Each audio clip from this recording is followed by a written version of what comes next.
Okay, we're making the entrance now onto 95 South, which is actually eastbound. It's going to take us through the interchange.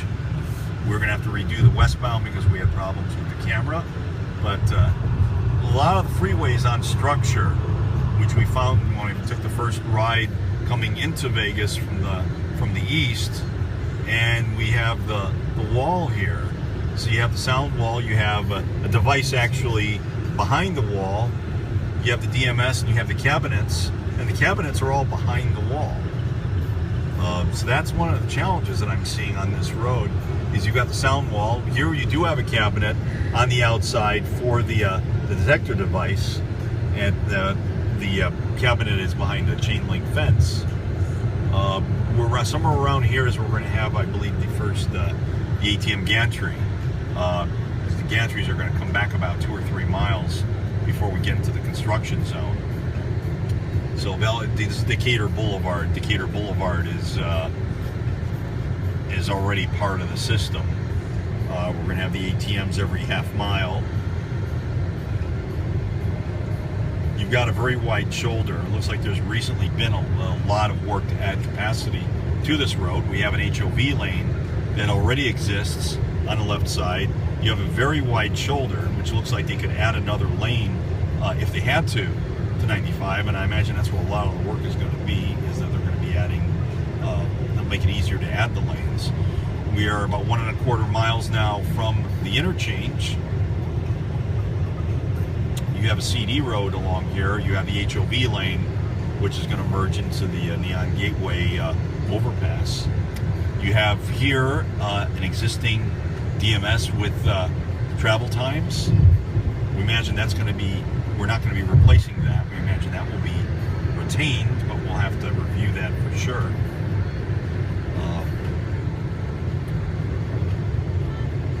Getting near the Rancho Drive ramp. Once you're east of Rancho Drive, that's when the construction is going to begin.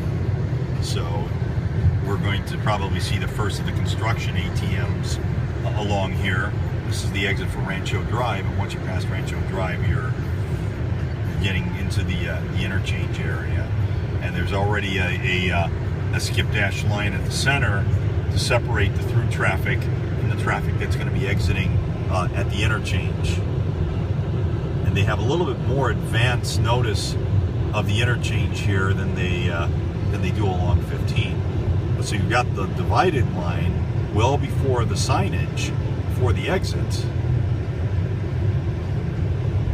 So they're trying to channelize. Of course, there's going to be the flyover is going to be through here.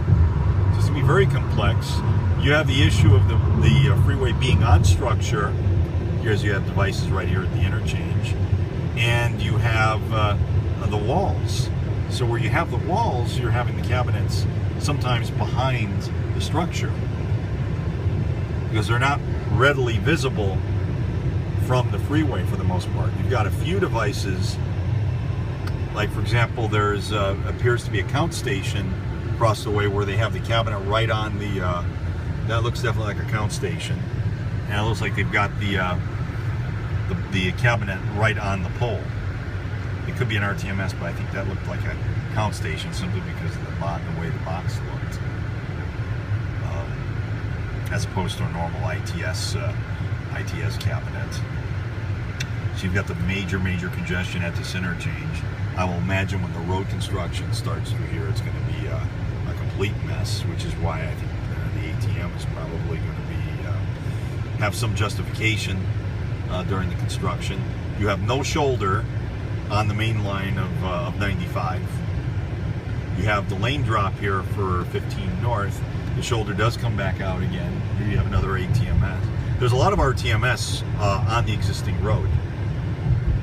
So there are a lot of existing detectors that are along here, as well as some existing cameras.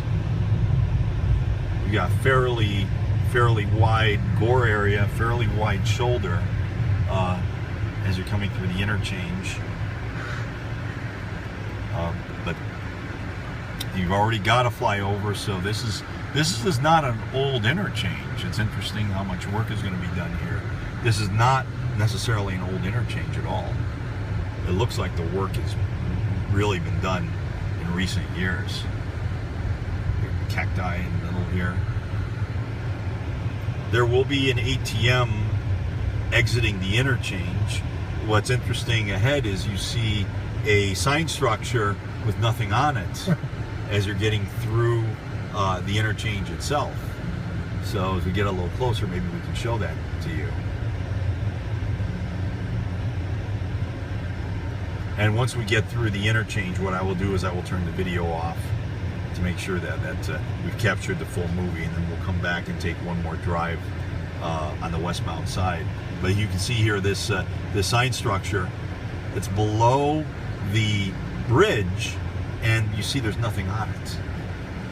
So I'm wondering if and it's interesting is it's attached to the bridge.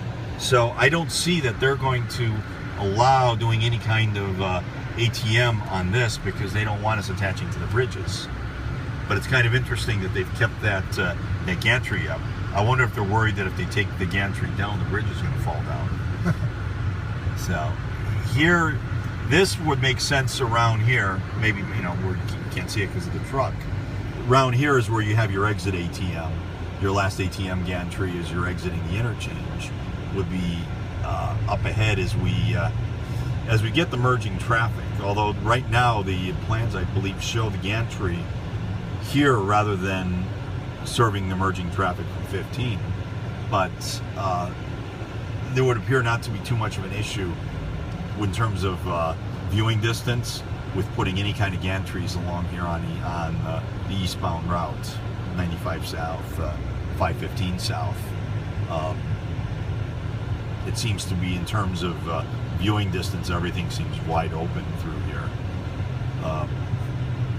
It's just a matter of, because it's a curve, you want to give it 1,000 feet of distance ahead.